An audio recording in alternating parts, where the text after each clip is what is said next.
श्री स्वामी समर्थ. आज बनवणार आपण व्हेज पुलाव. तो पण बघा आपण कसा बनवणार आहे. सगळे गरम मसाले घ्यायचे, दालचिनी, तेजपत्ता वगैरे सगळे गरम मसाले घ्यायचे. मग ते फ्राय करून घ्यायचे.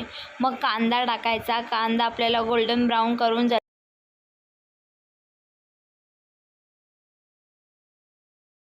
मग फरसबी टाकायची. मग फरसबी पण फ्राय करून घ्यायची. मग गाजर टाकायचा, फ्लावर टाकायचे, सगळे एकदम व्हेजिटेबल टाकून घ्यायचे. मग सगळं मिक्स करून घ्यायचं. थोडंसं शिजून घ्यायचं. मग मीठ टाकायचं. मीठ टाकून सगळ्यांना एकदम थोडंसं नॉर्मल कुक होऊन द्यायचं सगळ्या व्हेजिटेबल्सला.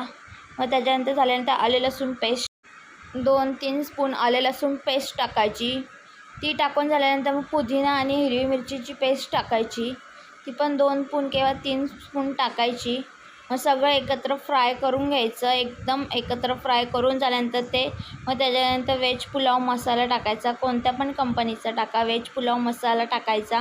मस्त सगळा फ्राय करून घ्यायचा. मग थोडीशी हळद टाकायची. हळद टाकून झाल्यानंतर मग सगळं एकदम एकत्र फ्राय करून घ्यायचं. मिक्स करून घ्यायचं. मग तांदूळ आपण धुवून ठेवलेले 15-20 मिनटं, मग तांदूळ टाकायचे. मग तांदूळ सगळे एकत्र मिक्स करून घ्यायचे. मग थोडं पाणी टाकायचं. पाणी टाकून मग झाकण ठेवून द्यायचं 15-20 मिनटं. मग एकच नंबर आपला व्हेज पुलाव झाला आहे. तुम्ही पण ट्राय करून बघा माझ्यासारखा.